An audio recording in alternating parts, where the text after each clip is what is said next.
Vario Teknokarbu, kocak banget loh. Itu motor apa mesin cuci yang lagi nyuci karpet masjid? Bunyi CVT lo itu anjir, lebih berisik dari tukang gas yang lagi nagih utang di warung. Lo jalan, semua orang nengok. Bukan karena motor lo keren, tapi karena suara mesin lo kayak lagi narik gerobak air galon.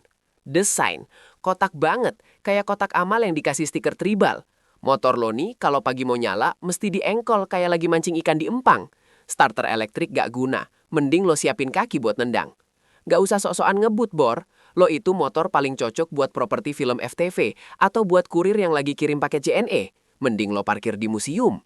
Udah, minggir. Bikin panas FYP gue aja.